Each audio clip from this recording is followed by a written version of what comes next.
Mardonio Carballo es autor de varios libros, entre los que destacan Xolo de 2012, Las plumas de la serpiente de 2013 y Las horas perdidas de 2014. Recientemente publicó un nuevo poemario con la editorial francesa Joan Bot Editions Book, en 3 ediciones, náhuatl español, náhuatl inglés y náhuatl francés, que lleva el título Ni Xochitl ni Cuicahuatl. Fue director general de Culturas Populares de la Secretaría de Cultura del Gobierno Federal y ha sido condecorado con la Medalla al Mérito de la Universidad Veracruzana, el Premio Nacional de Periodismo otorgado por el Club de Periodistas de México, 2 menciones honoríficas en el Premio Nacional de Periodismo Rostros de la Discriminación Gilberto Rincón Gallardo y premiado en la edición número 33 de la Feria Nacional del Libro Infantil y Juvenil de Jalapa, por su trabajo a favor de la inclusión de los pueblos originarios.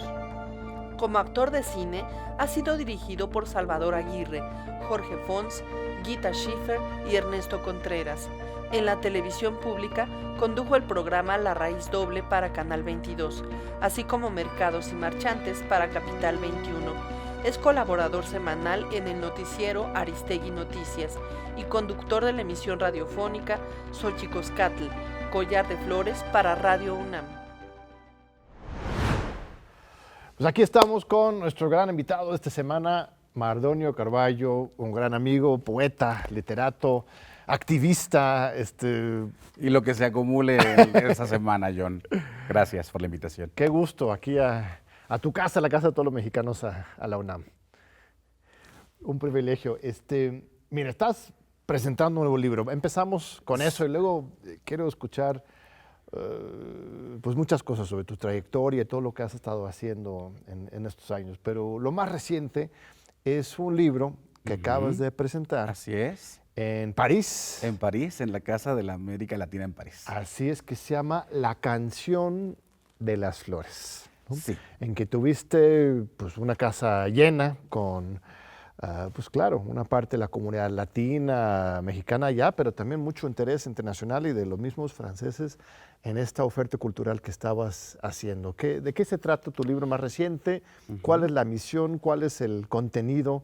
¿Y por qué debemos leer este texto? Bueno, La canción del maíz surge a partir de una invitación de JBE Books, que es una editorial francesa que está dedicada a los libros de diseño, de arte y de poesía, ¿no? Cada año buscan a un artista. Han tenido una relación con múltiples artistas de la pintura o del diseño. El año pasado eligieron a un diseñador mexicano muy talentoso, muy joven, Fernando Lapous. Y después buscan a un escritor para que haga el libro que él quiera en relación a la obra de este pintor, diseñador o el artista en turno. Sí. Me buscaron a mí y querían que hiciera un diálogo con Nezahualcóyotl, básicamente, ¿no? Y yo, un poco dialogando con ellos, les dije que pareciera que de pronto la llegada española, digamos, a esta parte del mundo, como que partía en dos la historia y partía en dos la poesía. Y yo decía, no, Nezahualcóyotl es un poeta de sus tiempos y nosotros somos poetas de estos tiempos, y la poesía no se rompe, más bien irrumpe, ¿no? Como un reflejo de las realidades que va teniendo. Entonces, no ha muerto la poesía de Nezahualcóyotl, pero ha dado pie a una generación durante todos estos siglos, a nuevos poetas. Y yo dije, bueno, hagamos un libro nuevo. Si quieren una oda a las flores, hacemos una oda a las flores, que yo ya de por sí, yo andaba metido en ese viaje porque amo el asunto de los árboles. Desde hace mucho estoy metido en el asunto de los árboles. Ya había hecho unas cosas con haikus, y eso en algún sentido me había avivado en mí esa suerte de amor por las otras vidas, pues, del universo, ¿no? Eso, digamos que de eso va ese libro. Es una edición bilingüe, pero en 3 ediciones, ¿no? Es una edición bilingüe en en 3 náhuatl ediciones. Así es. y inglés, por un lado, náhuatl francés y náhuatl español. Así ¿Se puede es. conseguir ya en México este libro o tienes No, que ir a París para fíjate que conseguirlo? tienes que ir a París.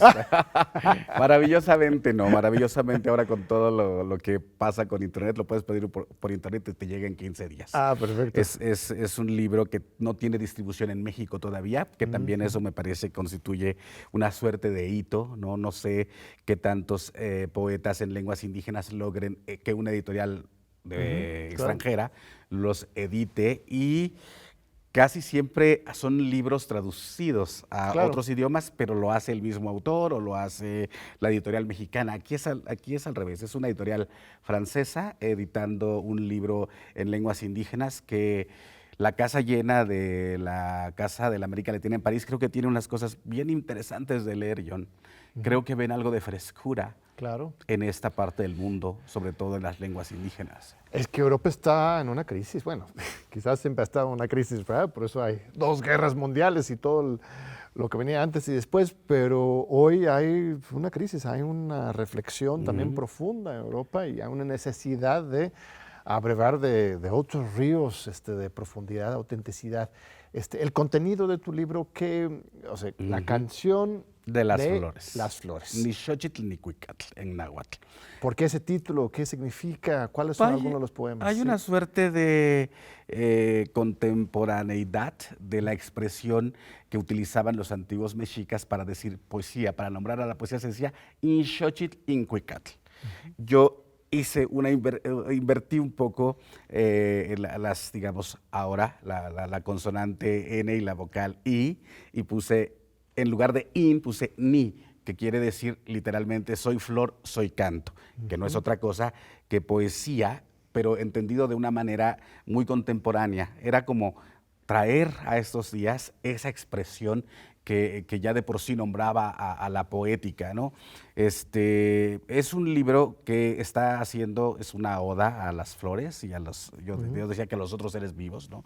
Insectos, árboles, flores, aves, y la idea es un poco hacer un diálogo con estos, digamos, elementos que han permeado la poética, yo diría que universal, pero que se ha situado muchísimo en la poética en lenguas indígenas, pero hacer un juego ahí muy sensual, un juego, bueno, una suerte de ludoteca poética, donde el doble sentido, la sensualidad, la sexualidad, los árboles, las flores, el erotismo, la embriaguez, porque déjame contarte que esta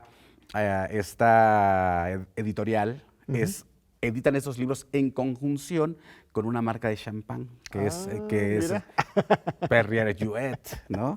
que pues un poco yo dije, bueno, si vamos a jugar con eso, pues juguemos con todo, ¿no? Y los venden junto con, puedes llevarte tu botella de champán puedes y también comprarte tu botella el de libro champán. para leer poesía a tu novio o novia, ¿no? Sí, pues sí, es algo que me parece muy interesante también, ¿no?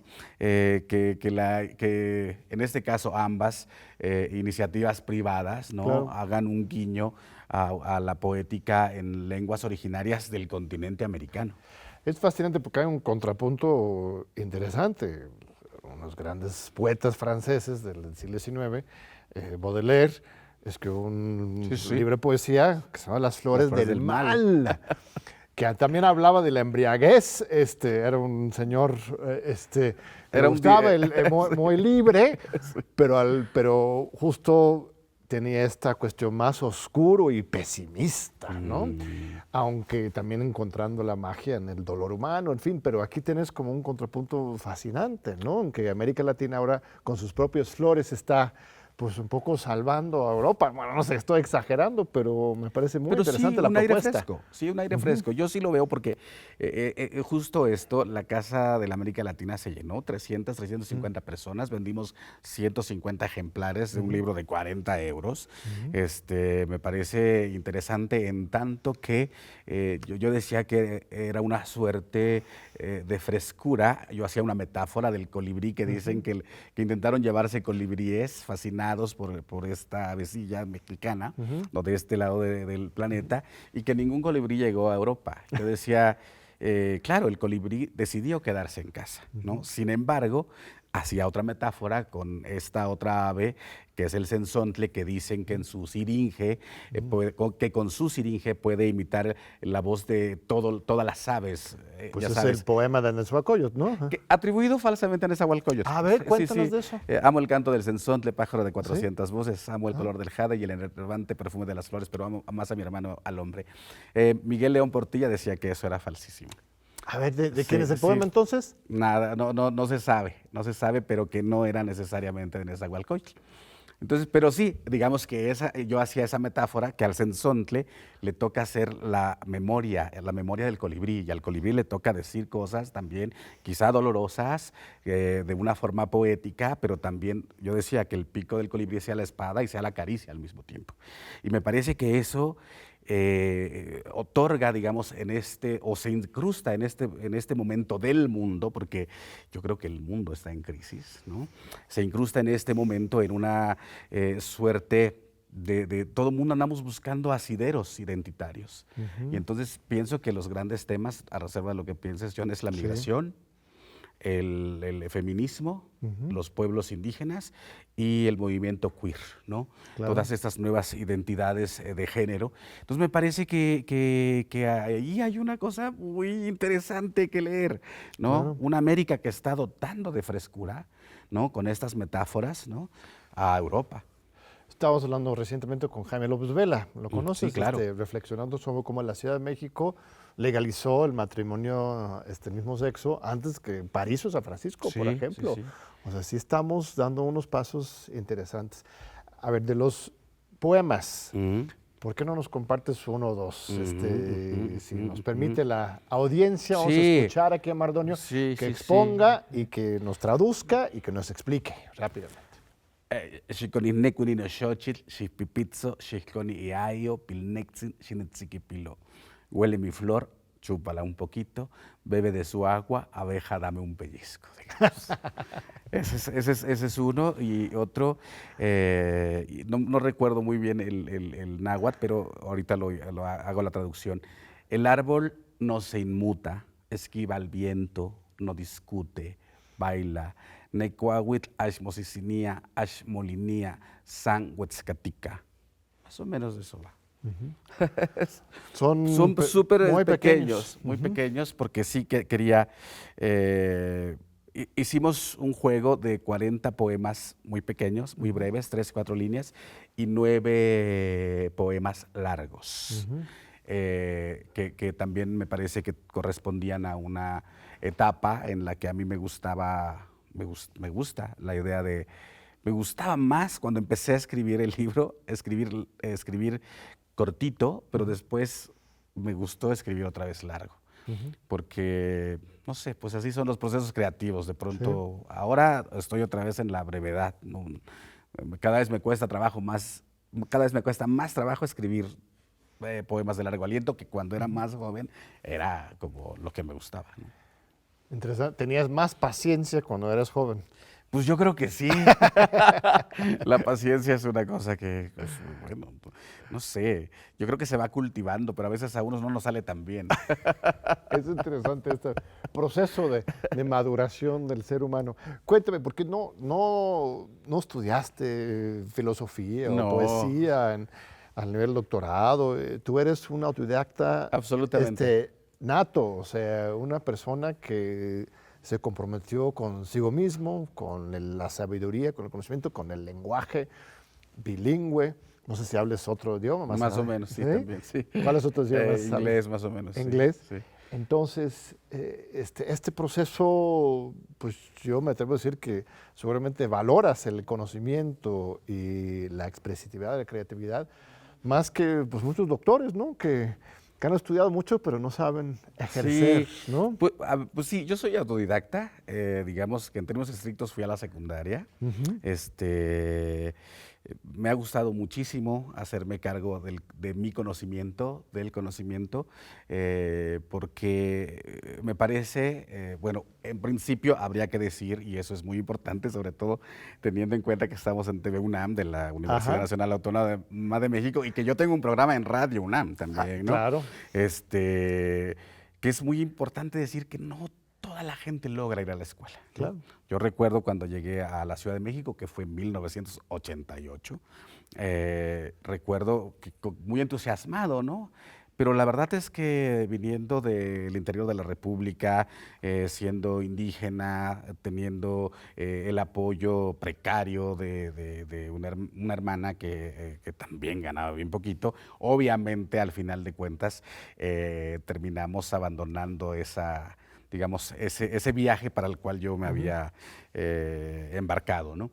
Pero pues después, por fortuna, la cuestión artística, que me parece una cosa maravillosa, la verdad, pues me ha ido salvando siempre, poco a poco, ¿no? Las letras, la poesía, la música. Tengo esa fortuna de que quizá, yo recuerdo que Leti Ánimas, una amiga que murió, por cierto, con la pandemia, que era la encargada de las becas del bienestar, decía que el que no sabe no tiene miedo.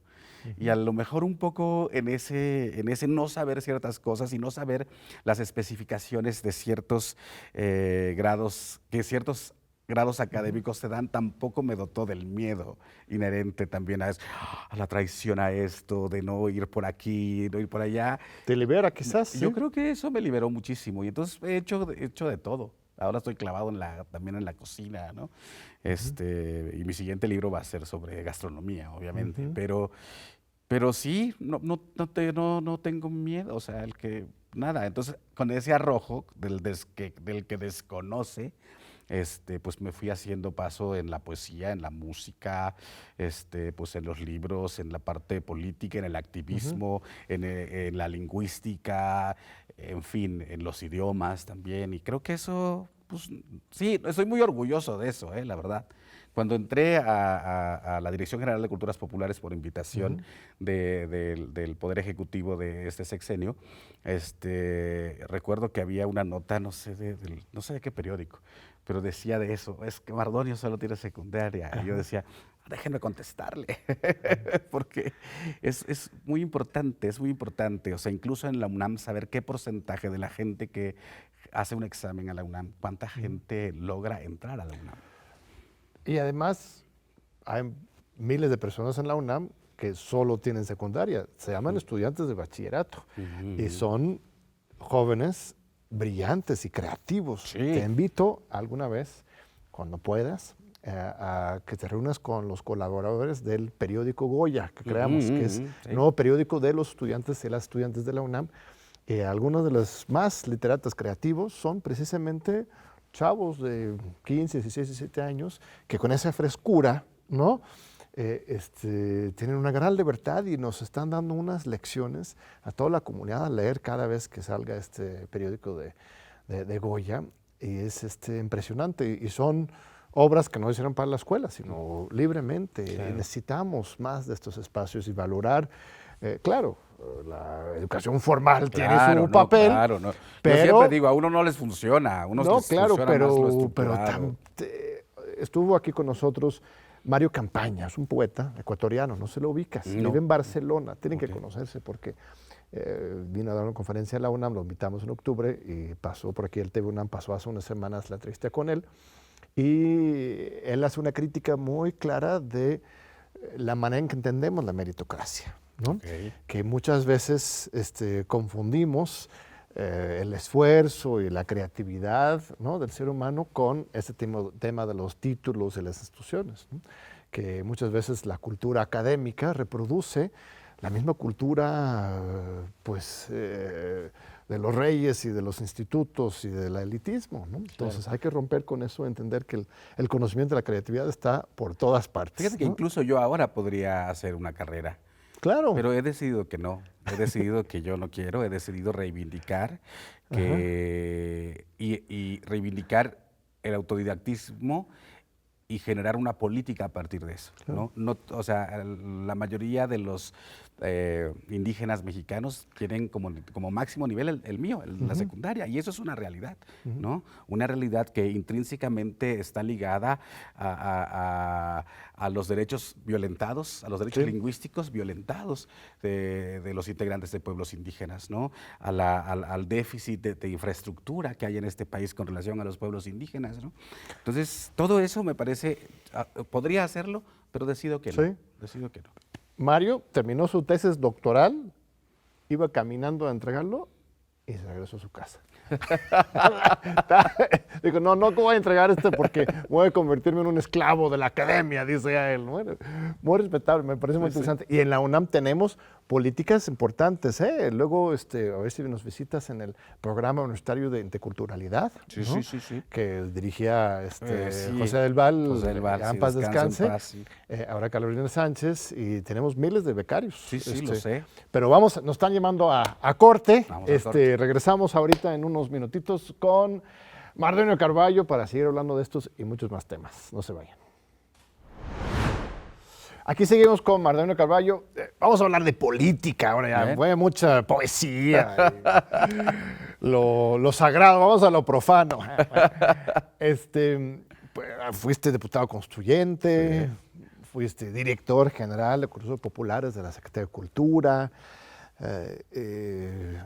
¿Es algo que extrañas? ¿Quieres regresar a la política? Ya lo dejaste atrás, una etapa. ¿Qué aprendiste? ¿Qué lograste? No, yo fíjate que yo siempre decía que después de la constituyente aprendí a pensar rápido. Ajá.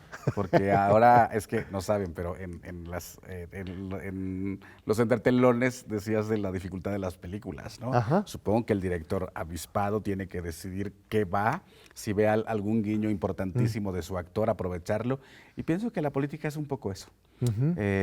Sobre todo, maravillosamente, he estado en la parte política, como se conoce, pero política creo que hemos estado haciendo desde hace mucho con respecto del activismo, pero de la política como la conocemos, ¿no? Creo que me tocó en un asunto muy noble que fue el asunto de la constituyente, o sea, la mayoría de edad de la Ciudad de México, ¿no? Que me parece importantísimo. Me tocó presidir la Comisión de Pueblos y Barrios y Comunidades Indígenas Residentes, ¿no? Donde fue una complejidad porque estuvimos, híjole, es que yo también de pronto uno no se va midiendo, ¿no? O sea, de pronto estabas con gente que se ha dedicado profesionalmente a la política, con gente que de pronto tú eras niño y lo veías en la televisión, Porfirio Muñoz Ledo o Augusto Gómez Villanueva, ¿no? Que eran dinosaurios, ¿no? Y de pronto había que increpar, confrontar, argumentar, y eso era muy fuerte. A mí me parece que me dejó una locomotora en el cerebro que no he podido parar después de eso, porque sí creo que es una cosa que tienes que responder muy rápido, sobre todo siendo presidente de una comisión. Y tuviste grandes logros, bueno, el colectivo de la comisión y la constituyente logró establecer una constitución de vanguardia en la materia. Vanguardia. ¿No? Por lo menos en materia indígena logramos que la Declaración de los Derechos Humanos de la ONU fuera parte de la Constitución y fuera obligatoria en la Ciudad de México, que todavía me parece que hay que hacer leyes, hay que hacer reglamentos, que la doten, que la robustezcan para que realmente pueda ser, pero es muy importante lo que se logró y de hecho después la ONU nos invita a presentar la Constitución en Nueva York, ¿no? Por ser la primera constitución de la que la Declaración de los Derechos Humanos de los Pueblos Indígenas forma parte del corpus de la Constitución. Y ya, o sea, sí, una vez que hicimos el articulado, que fue para lo que también yo estuve ahí, porque también es cierto, una cosa que he aprendido es que si no lo sabes hacer, no te metas. Eso me queda claro y que creo que a mucha gente no le queda claro. Asume puestos sin saber demasiado del tema. Y esta legislación en los últimos años ha generado resultados concretos o falta. Yo creo que falta. Creo que falta. Algo que también me di cuenta, siendo después director general de Culturas Populares dentro del Poder Ejecutivo, también me doy cuenta que si en la burocracia no hay alguien persiguiendo el tema, es muy difícil que algo se concrete. Eso me parece un vicio, ¿no?, dentro de la institución pública mexicana, ¿no? Pero me parece que es una liebre que hay que perseguir. Si quieres lograr algo, tienes que perseguirlo. Sí, luego nuestra tradición en las últimas décadas ha sido resolver los problemas por medio de la legislación, ¿no? Decretemos una constitución de vanguardia, una nueva ley que diga que no hay discriminación, entonces por arte de magia no habrá discriminación, pero tiene que haber mucho trabajo legislativo, administrativo para llevarlo a cabo. Y luego te tocó justamente pasar de lo legislativo, lo fundacional, constitucional, a ser director general de culturas populares. A ver, ¿qué es eso? ¿Qué son las culturas populares? Bueno, ¿cómo las entendiste tú? ¿Cómo se entienden? ¿Cuál es ese ámbito de acción estatal? Por eso yo siempre dije que a mí me tocó lo más divertido, porque la cultura popular es la vida cotidiana del mexicano común. Claro. ¿No? Porque justamente en esta separación de las bellas artes y la cultura popular, a mí no me tocaba ni la ópera, ni el cine, ni nada. Me tocaba más bien la cosa como a ras de piso, que básicamente es donde estamos todo el porcentaje, la mayoría del porcentaje de la población mexicana, ¿no? Pero digamos que dentro de ese cuerpo, digamos, está la cultura indígena. Es una institución creada por grandes pensadores. Rodolfo Stavenhagen, por ejemplo, estuvo ahí. El propio José del Val fue director también de Culturas Populares. O sea, gente muy intelectualmente de gran calado fue la que organizó esa dirección, sobre todo para que estuviese al servicio de los pueblos indígenas o la cultura de los pueblos indígenas, ¿no? Claro. Porque hasta ese momento estaba, digamos, el Instituto Nacional Indigenista, que se hacía cargo de la parte social, digamos, de la parte de infraestructura y todo eso, ¿no? Pero esta era como la cultura popular, básicamente un eufemismo para decir cultura indígena, ¿no? Después, en algún tiempo, y que me parece que quedó, digamos, en su nomenclatura, Dirección General de Culturas Populares Indígenas y Urbanas, ¿no? Este reconocimiento que te digo, que al final de cuentas resulta que esa dirección viene o debe atender la cultura más vital del mexicano común y corriente, por llamarlo de algún modo, que a mí me parece que el mexicano tiene una gran cultura en realidad, ¿no? Entonces, de eso iba, pues que nos tocaban de este guapango, o sea, incentivar los guapangos, el son jarocho, el son ismeño, los bailes, los sonideros, nos tocaba hablar con los poetas, tiene un premio que es el premio Nezahualcóyotl de literatura, nos tocaba hacer encuentros de cocina, hicimos una cosa que se llamó ¿Qué sabe la patria?, que por fortuna sigue hasta la fecha, reivindicando la materia prima que México ha dotado al mundo, ¿no? Desde el cacao, el maíz, el frijol, el chile, el jitomate, toda esta gama, digamos que eran los protagonistas de eso, y me gustó mucho porque al final de cuentas hay una reflexión, o sea, sí hay una parte intelectual muy importante, muy interesante, pero que se resuelve poniéndolo al servicio de la gente de a pie, por llamarlo de algún modo. Estuve leyendo algunas entrevistas que has dado recientemente y hablas de repente, tanto dentro como fuera del gobierno, cuando estabas ahí, empezabas a encontrar una especie de romantización, una folclorización un poco de las culturas populares indígenas, ¿no? Es paradójico, ¿no? Pues tu trabajo era justo eso, que se florezca estas expresiones, pero que no se quedara ahí, claro. ¿no? No se queda como mera expresión de folclore, sino que realmente se reflejara algo más de profundo. ¿Sentías una resistencia dentro, fuera del gobierno o en general? En general lo sigo sintiendo. O sea, a mí me parece, en este momento, que me parece una gran cosa, una gran cuestión, que se ha puesto en voz de la boca del presidente en la mesa de la discusión pública el asunto de los pueblos indígenas. Me parece muy importante porque a ningún presidente me parece que le había importado demasiado, ¿no? Y el presidente actual lo pone todo el tiempo sobre la mesa y eso me parece que ha llevado a las distintas instituciones a resolverlo como puedan, como se dice en la cultura popular, como Dios les da a entender entender, ¿no? Pero a veces Dios no les da mucho entendimiento, entonces de pronto cada quien hace lo que puede en aras de complacer la narrativa del presidente.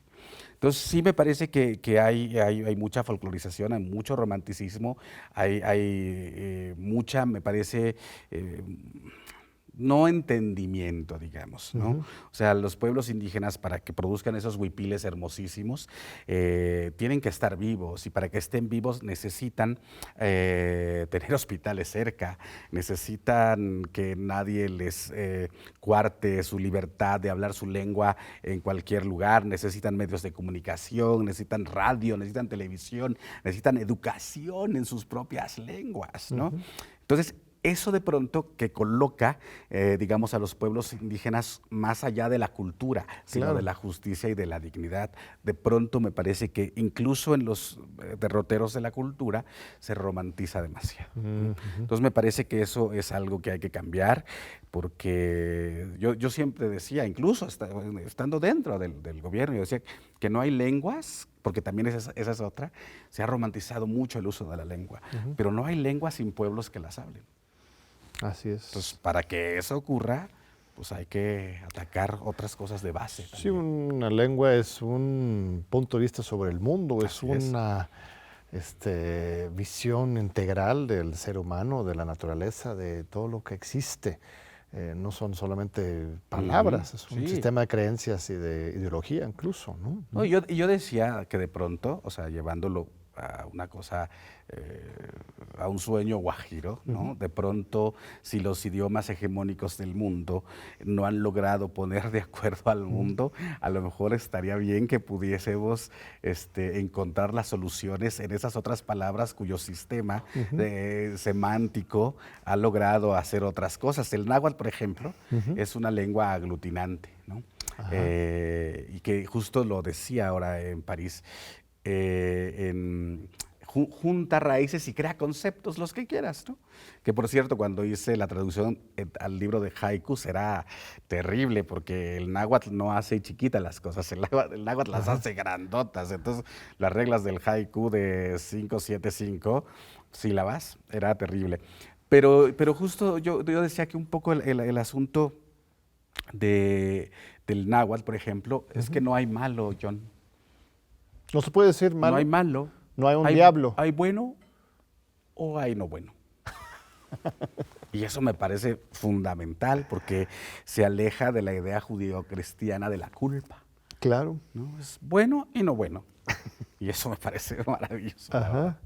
Y eso sí, hay muchos dioses también, que somos bastante politeístas. Claro, y además esos dioses, supongo, viven dentro de la naturaleza, no están fuera de. Se les juzga, a los dioses se les juzga y se les castiga. O sea, no es a la usanza judeocristiana, insisto. Claro. No, o sea, el dios que se portó mal puede ser bajado de categoría. Es muy interesante, la verdad. Sí, hicimos nuestro número más reciente, que está en la página web de Goya, del periódico, es sobre el tema de los mitos y leyendas que crean cultura, sobre el tema de las brujas, los nahuales, los aluches, y todo lo que implica esto, y obviamente reivindicando también el Día de los Muertos. ¿Cómo has visto esto de la invasión cultural de Halloween? ¿Te preocupa o más bien lo vamos a terminar volteando a nuestro favor? Yo creo que pueden ocurrir ambas cosas. Algo que es que a mí, pensando un poco en bueno y no bueno, hay cosas que me asustan o no me asustan, ¿no? Es decir, en términos estrictos, yo he visto una evolución, por ejemplo, del Chantolo, que es la fiesta de muertos en la Huasteca Veracruzana, de donde soy yo. De pronto salir a los niños con una grabadora, como en las épocas de los años 80, Michael Jackson y el breakdance, ¿no? Salir a la calle con sones de Chantolo, ir por las calles con máscaras de Halloween, pero haciendo los pasos de baile que hacían los antiguos abuelos, ¿no? Entonces, digo, algún purista dirá que eso, que aberración, ¿no? A mí me parece que es un proceso natural, ¿no? Donde en la sucesión de las tecnologías que estamos viviendo y que traen cosas buenas, traen cosas también contaminantes, ¿no? Que se contaminan, pero como contaminación como contacto, ¿no? Y por otro lado veo el Internet diseminando las lenguas indígenas por todos lados, veo el Internet haciendo lo propio. Entonces, no sé, yo creo que adquirirá un rango como muy alto y todo el mundo así se pondrá de moda el Halloween, pero después vendrá otra vez, ¿no? No, y Porque además el Día de Muertos está recolonizando el norte también, así ¿no? así es. Entonces yo creo que eso ahí no me asusta demasiado. Digo, hay cosas que van a ocurrir, la muerte de muchas lenguas va a ocurrir, es muy lamentable, hay responsabilidades de Estado, hay responsabilidades en muchos sentidos, pero también es cierto que hay otras que van a subsistir, ¿no? Pero también, o sea, obviamente ponderando las causas injustas por las cuales las lenguas se están perdiendo, ¿no? Hay varias lenguas que están en peligro, pero también hay otras que van a subsistir, ¿no? Y eso también, estos aparatos, estos inventos van a tener también responsabilidad, así como tuvieron responsabilidad para el denuesto de las lenguas indígenas, van a tener responsabilidad en el encumbramiento de ciertas lenguas. Tenemos que hacer mucho más, ¿no? Para fomentar la educación bilingüe, la justicia bilingüe, la salud bilingüe. Tendríamos que contratar miles de traductores y alfabetizadores y una verdadera campaña de educación popular para que México dignifique esta pluralidad, ¿no? Al mismo tamaño, John, una campaña como la que se usó para que se dejaran de hablar las lenguas. Exacto. Porque hubo una campaña de castellanización, entonces una campaña del mismo tamaño. Eso es lo que hace falta y eso, voluntad política. Pues aquí estás en la casa de Vasconcelos, ¿no? Por mi raza hablará el espíritu, que enchina la piel y engorjece a muchos, pero de repente, cuando ves el trasfondo, pues tiene este asunto de la colonización interna, ¿verdad? ¿Qué opinas de nuestro lema de la UNAM? Con respeto a nuestra gran universidad, pero es el lugar de la pluralidad del debate y te he escuchado hablar de este tema. No, absolutamente. Me parece que yo decía por cuál raza, por cuál espíritu, ¿no? Porque asumiendo, ¿no? que no hay razas, ¿no? Para empezar, ¿no? Hablaríamos de múltiples razas, ¿no? Por nuestras razas, en caso de que las hubiera. Hablarán nuestros espíritus. Me parece que ahí hay una cosa importante de decir, pero también es cierto que digamos, que todas estas expresiones que se inscriben bajo una lógica de la creación del nacionalismo mexicano, del orgullo, me parece que funcionaron en su momento. Funcionaron de manera importante, sin embargo, me parece que a la luz de los nuevos tiempos lo que tendríamos que hacer es desandar esos caminos, ¿no? O sea, ahora ya se está hablando de múltiples pueblos indígenas o de naciones, ¿no? Se hablaba ahora, sobre todo por los intelectuales indígenas, estamos llegando al concepto de nación con respecto de las naciones originarias o las naciones indígenas versus la nación mexicana, ¿no? También se está hablando de múltiples, me parece, múltiples dioses también. Ahora se empieza una reivindicación. Yo creo que una vez que logramos que por nuestra raza hablara el espíritu, ahora habrá que invocar a todos los espíritus de las otras razas para que nos ayuden a desandar ese camino. Muy bien, estimadísimo Mardonio. Ahorita vamos a ir a nuestro segundo corte de anuncios y vamos a iniciar este corte con un anuncio muy especial con respecto a nuestra nueva frecuencia de TV UNAM, que ya alcanzamos a 22 millones de televidentes. Estamos aquí de fiesta en TV UNAM, así que aquí va la información. Esperamos aquí de regreso para el último bloque de nuestra entrevista con el gran amigo, poeta, activista, intelectual Mardonio Carballo. Sintonizar la nueva frecuencia de TV UNAM es muy fácil. Sigue estos sencillos pasos para reprogramar tu televisión. Toma el control remoto de tu televisión. Presiona el botón Menú. Busca Ajustes o Configuración. También puedes hacerlo directamente desde la opción Antena o Cable. Selecciona Búsqueda automática de canales. Asegúrate de que la opción digital está encendida. Espera a que cargue y ¡listo!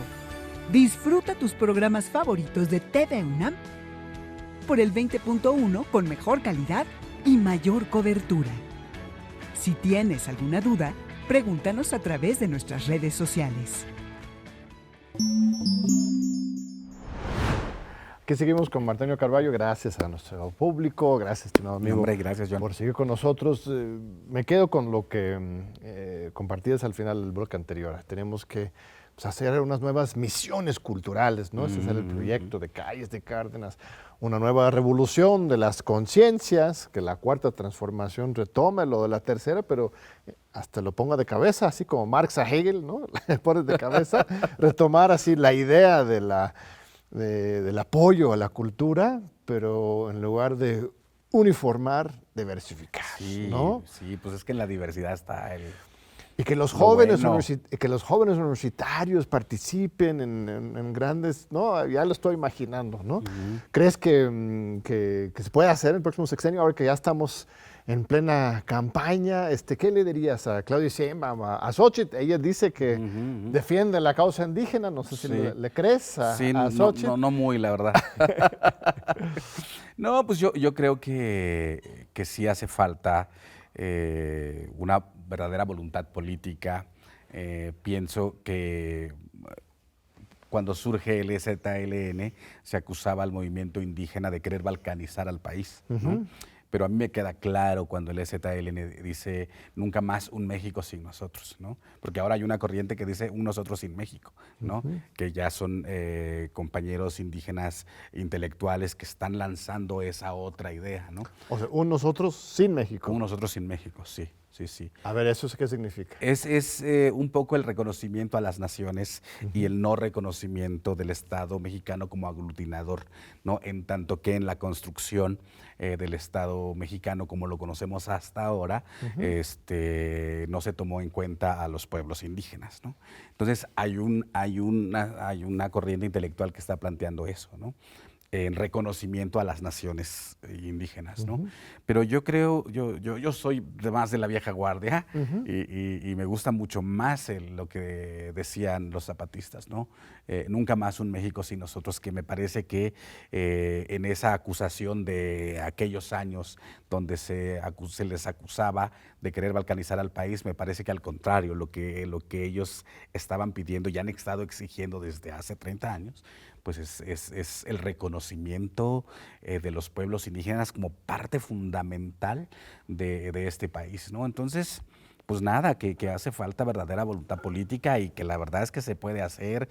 Yo creo que hay una pléyade importante de intelectuales indígenas, hay una fuerza indígena importante, hay niños, hay jóvenes que me parece que están en otra lógica y en otro tiempo donde es como un territorio fértil para empezar a trabajar desde las escuelas, desde los medios de comunicación, una redignificación del ser indígena, y que eso me parece ayudará a México a florecer de una manera infinita. Yo creo que eso, hay que apostarle a los pueblos indígenas, hay que apostar al no deceso de las lenguas indígenas, hay que apostar por infraestructura, hay que dotar de educación en lenguas indígenas. Es que yo creo que la Procuración de Justicia, John, hay muchos indígenas en la cárcel. La educación indígena hay una falsa idea de las escuelas bilingües. Yo te podría decir que casi en un porcentaje amplio no se cumple. Sí, siguen siendo escuelas castellanizantes. En fin, me parece que el reconocimiento a la sabiduría de los pueblos indígenas, a la medicina de los pueblos indígenas, porque lo que ocurre es que te hacen olvidar tu medicina, pero no te ponen un hospital cerca tampoco, ¿no? Pues Claro. entonces, ¿qué ocurre? Pues la mujer que está por parir, pues se muere, ¿no? Entonces, yo creo que ese tipo de cosas es muy importante, ¿no? La política pública es fundamental. Yo sí creo, una vez habiendo estado ahí, yo creo que la política pública es fundamental y que hace falta voluntad. O sea, hay que apostarle, hay que dignificar al país desde sus múltiples raíces y sus múltiples ombligos para que realmente podamos ser ese árbol con flores y frutos distintos que doten de una nueva vida a esta nación. Pues ahí está el mensaje claro para las candidatas, para el candidato, Albert Maínez, supongo, hay que incluirlo, ¿no? Están los tres ahí para que realmente hagan un compromiso con esta población que es la raíz y el centro de México hoy. No solo es el pasado, sino es el presente. El 5 de febrero, el presidente López Obrador presentó una serie de, no sé cuántas eran, unas 12 iniciativas de reforma constitucional. Una de ellas es en materia de pueblos indígenas, en que él propone una modificación constitucional para que los pueblos indígenas se les reconocen ahora sí plenamente como sujetos de derecho público. No solamente como entidades de interés público, que era un paso, pero aquí ya tener una plenitud en sus autoorganización política, administrativa, cultural, educativo.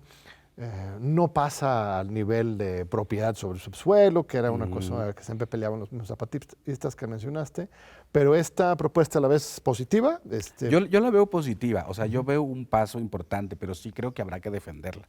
Pues, o sea, porque me parece que, mira, yo siempre he pensado, y creo que a diferencia de muchos otros compañeros, que los pasos son importantes, ¿no? Claro. Y me parece que este es un paso importante, pero habría que hacer que se logre, ¿no? Habría que lograr que pase, habría que defenderla, habría que argumentar, y si logramos eso, me parece que será un gran paso, pero sin duda tendríamos que hacer todavía un poco más, ¿no? Pero me parece un gran paso, la verdad.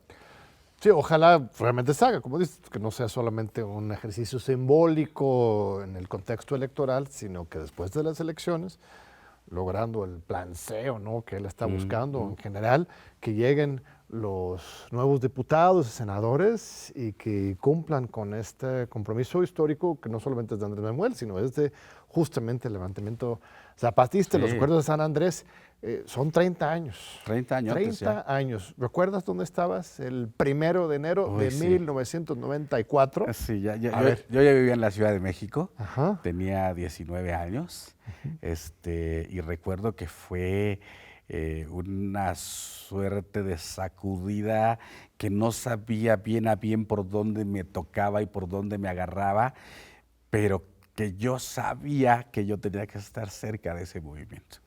Mi reflexión fue muy sencilla, son morenos, chaparritos, hablan otra lengua, son pobres, yo tengo que estar ahí, ¿no? Y me di a la tarea, justamente empezaba el asunto del teatro, porque yo empecé todo esto a través del teatro, empezaba con el teatro y hacíamos un teatro muy comprometido, muy de calle, y recuerdo que en esos años me tocó conocer a una combativa, Ofelia Medina, que por algunas razones unos meses antes había conocido, y ella empezó a militar muy fuertemente en la defensa de los pueblos indígenas alzados, porque recuerda que los querían exterminar, ¿no?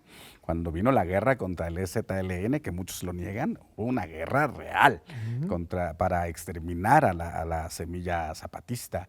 Y yo recuerdo que Ofelia Medina organizó, entre muchos otros, pero yo recuerdo muy presente, porque la había conocido unos meses antes, empezamos a hacer unas marchas donde llevábamos, no sé si gladiolas o rosas blancas, y porque la guerra se paró en la Ciudad de México. O sea, fue en la ciudad donde nos volcamos a las calles, y fue a través de las marchas que se paró lo que podría haber sido un etnocidio terrible, ¿no? Entonces, pues sí, lo recuerdo perfecto, recuerdo la situación, la conmoción en la que me metió. Y yo creo eso, John, ha sido parte fundamental de mi formación. Claro. Yo no sería nada de lo que hago, ni haría nada de lo que hago, si no fuera por los zapatistas. Pienso que ellos, en algún sentido, son los padres de la nueva intelectualidad indígena de este país, y yo creo que han ganado mucho en términos de ese contagio masivo y del reconocimiento y la dignificación del ser interno que traíamos medio vapuleado para que lográramos, como yo digo, que salir del closet, ¿no?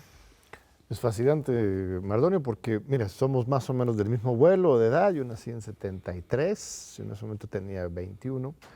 No venía yo de pueblos indígenas, yo venía un chico de Filadelfia, ¿no? Que andaba por acá, pero me tuvo el mismo impacto. El mismo impacto. Una cosa impresionante. Irma Erende, mi esposa y yo, la conoces, Sí, sí, fueron claro. constituyentes juntos en la Ciudad de sí. México. Nos conocimos, era el encuentro intergaláctico por la humanidad y contra el neoliberalismo en 96.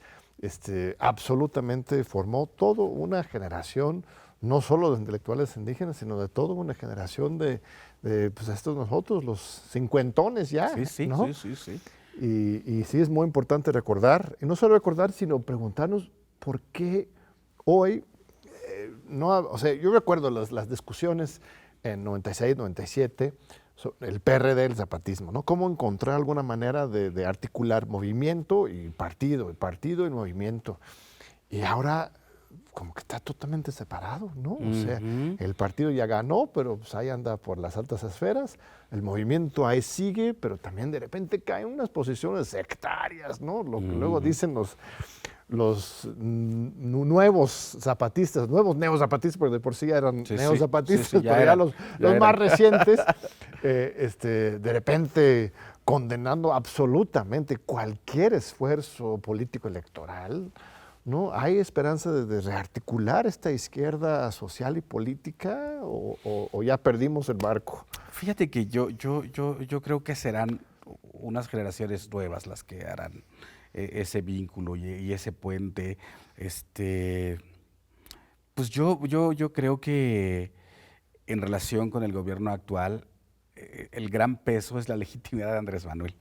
Yo creo que eso fue lo que en algún punto separó, pero separados y no, porque yo no creo, o sea, vaya, pienso en los matices, ¿no? O sea, también estando dentro de la política conocí eso, ¿no? Que de pronto tú tienes una posición aquí, pero allá tienes otra posición, ¿no? Entonces